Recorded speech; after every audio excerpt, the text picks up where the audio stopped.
सवाल जेड़ा ना एक मैं तुहाडे कोलों ऐ करना सी तुहाडी पोस्ट वेखी सी नज़रां तो गुजरी जिहदे विच वीडियो है तुसी कह रहे सो कि हान ते ओ वक्त नहीं आया गालबन मैं कुछ अल्फाज एग्जैक्ट ना बोल सका कि हान साहब ते ओ वक्त नहीं आया पहला ते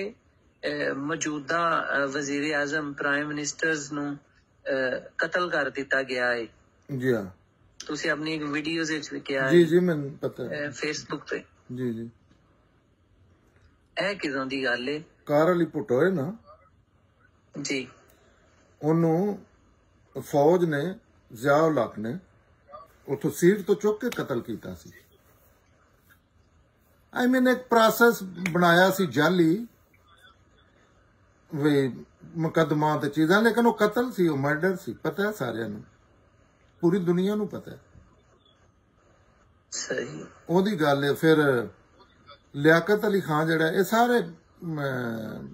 जड़े ने शुरू तो मरदा ही ने जड़ा बंदा ज्यादा भाई मरना उन नहीं हुंदा है समझ दो जड़ा ज्यादा स्टैंड लवे ओदी फिर मौत हुंदी है जिवें सबका गवर्नर सी वजीर आला सी अकबर बुगटी जी हां तो उन्होंने तुहाडी जिंदगी च मारिया ने कतल कीता बेनजीर नूं इन्ना कतल कीता दस के ये रिकॉर्ड ते मौजूद है ਭੁੱਟੋ ਦਾ ਜਿਹੜਾ ਉਹ ਤੇ ਜਿਹੜੇ ਜੱਜ ਨੇ ਜਿਨ੍ਹਾਂ ਉਹਨੂੰ ਫਾਂਸੀ ਦਿੱਤੀ ਸੀ ਉਹ ਨਸੀਮ ਹਸਨ ਸ਼ਾਹ ਉਹਦਾ ਚੀਫ ਸੀ ਤੇ ਉਹ ਰੋਂਦਾ ਹੈ ਉਹਦੀ ਵੀਡੀਓ ਵੇਖਣਾ ਕਦੀ ਅੱਛਾ ਉਹਨਾਂ ਦੇ ਕੋਈ ਨਹੀਂ ਨਾ ਕੋਈ ਬੰਦਾ ਨਹੀਂ ਛੱਡਿਆ ਤੋ ਭੁੱਟੋ ਨੂੰ ਤੇ ਸੀਟ ਤੋਂ ਚੁੱਕ ਕੇ ਉਹਨਾਂ ਕਤਲ ਕੀਤਾ ਹੈ ਨਾ ਸਹੀ ਹਾਂ